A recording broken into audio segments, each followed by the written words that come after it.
Hey everybody, and welcome to a little bit of a different type of video. We're doing a little bit of a vlog. So first let's address the recent Civilization 5 playthrough, which you will have noticed disappeared and is getting its last part that kind of ends on a cliffhanger today. So what happened was I filmed 11 and 12 the same night, and the next day I wanted to try out this Venice thing. Because after Alejandro's comments, I didn't realize that Venice is a really cool civilization, but I had no idea that you were basically a glorified city-state in it, and it was really neat, and I played through it. I played through it on my mods, and because I was playing through it on my mods, when I saved a separate save file, it overwrote the first save file, and we lost we lost our France campaign. I had originally thought that I had uploaded both 11 and 12. Unfortunately, that was incorrect, and so you're getting 12 today, very delayed, and I apologize for that. And I was going to give you a vlog, but I had other things going on in my life, as you'll notice. I had a little bit of a road trip to go visit the boyfriend, because he was working in a faraway land, just a few hours west, out in small town Ontario. Yeah, so there were things going on, and then I got busy, and then Fallout 4 released a DLC a couple days ago, and been playing that a bunch, and really more excuses that I could go on. But instead, let's now switch the topic over to Civilization 6. Because as I sort of mentioned in Civilization 5 in that last playthrough at one point, I believe I mentioned that there were rumors that Civilization 6 was gonna come out later in the year, and that proved to be true. Civilization 6 has been officially announced for an October 21st, I believe, release. And part of what was going on in the back of my mind was I don't know what they could do to make it different enough for another iteration in the game. What could they really do between Civilization 5 and 6 that really changed the game in a good and monumental way? And really, they've outdone themselves, I think, because they did something that I honestly, you think about it, because from Civilization 4 to Civilization 5, the big change was the destacking. They destacked the units, because Civilization 4 was all about having a better stack than the army you're up against. Civilization 5, they destacked, and all of a sudden formations were important, terrain was even more important, and war became a very tactical beast, more so than it ever was in Civilization 4. In Civilization 4, you just had a bunch of catapults on your army. You bombarded the other opponent's stack multiple times, and then you just hoped you won the rolls. So the big change coming from Civilization 5 to Civilization 6 is they're destacking cities. I'll throw up the first screenshot here. And as you can see a coastal city center, Japanese, I believe, because of the samurai units.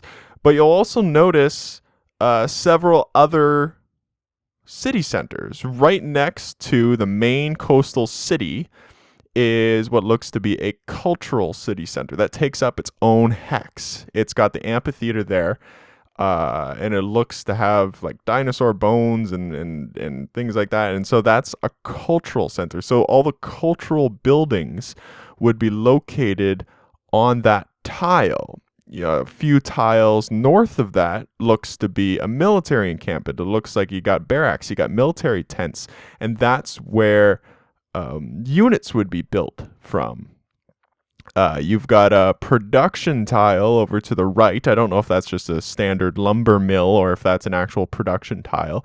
But basically, they've split things up so that different buildings require their own tiles. The other big thing is that world wonders require their own tiles, and so when you're invading or when you're defending yourself or when you're planning your city, you need to do so in a way that, well, if I get invaded, they're not going to be able to just come in and quickly cripple my production. Because in Civilization 5, it was all about, okay, well, I'm getting invaded, time to guard the city center.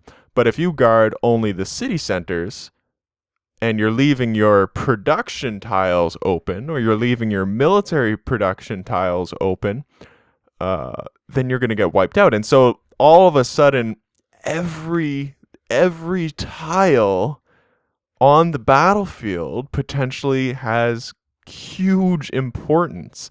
And that's just going to be so cool. Moving forward, as we throw on the next screenshot. Again, you can see the world wonders. You can see the Great Pyramids right next to the city center. And one thing that I'm seeing that's encouraging, it appears as though that city, even though it's not right against the water, appears to have a harbor and appears to have a lighthouse because it has that harbor tile improvement. You'll also see the great lighthouses there in the water, again taking up its own tile. You can see it looks to be a religious grouping of buildings in the right, on the right, or on the left there. Could be wrong there, but different things and different natural tiles will give boosts to the specific tiles and city type tiles that you build. Obviously, hills are going to be a boost to your production center, city center. So where you build your workshops, where you build your factories, building those on hills are going to give it a natural boost. Faith is boosted by mountains and jungles, I believe, possibly forests. Science is boosted by jungles and mountains as well. And different things like that. The other big change is that things you do out in the actual world, can contribute to how you research things. So before, there was sort of an overall meta in Civilization 4 and in Civilization 5, and you played to that meta and you researched and basically you just straight research. Now in Civilization 4 it was very different because you could also trade for resources or researches and things like that. In Civilization 5 they took that away. In Civilization 5 though, you had a meta, and you just straight up research things. However, in Civilization 6, if you're researching a seafaring technology and you have ships out in the sea exploring, fighting naval combat, if you're building fishing boats onto sea resources and things like that, those little things are going to boost your research towards seafaring technologies. If you're fighting barbarians on land, those actions are going to boost towards the researches that give you more advanced soldiers and things like that. Which is a really, really another worthwhile and cool improvement to the game. One that it makes sense, right? Because some are going to research theoretically and some are going to research things and get better at things by doing. It makes sense.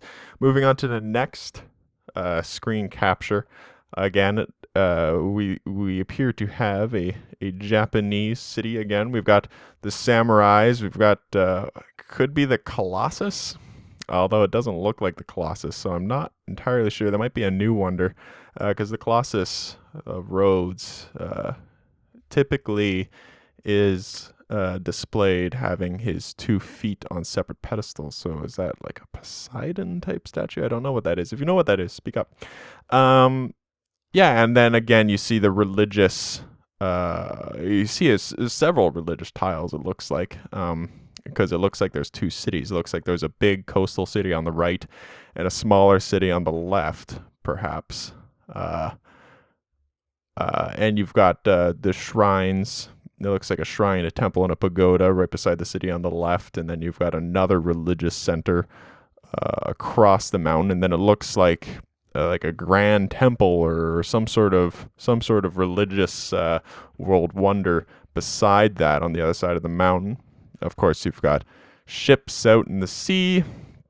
Very, very interesting. So now as we switch back to a little bit of driving, a little bit of the road. It was quite rainy at one point. That's what you're seeing now. Yeah, it's a very, very interesting thing. So what's coming up? What's coming up? What do we do now that we, I fucked up? What do we do now that I fucked up and we lost our France thingamajigger? Well, tell you what, Total War Warhammer is getting released to the general public on May 24. And I'm going to get it. I wasn't going to get it, but a lot of bigger YouTubers than me have advanced copies. And it looks actually like a really decent game. Warhammer is a universe that I haven't gotten into before.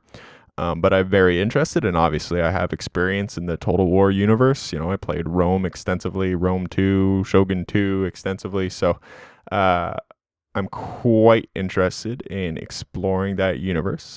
Civilization 5 we may return to in the future. I apologize again for losing that.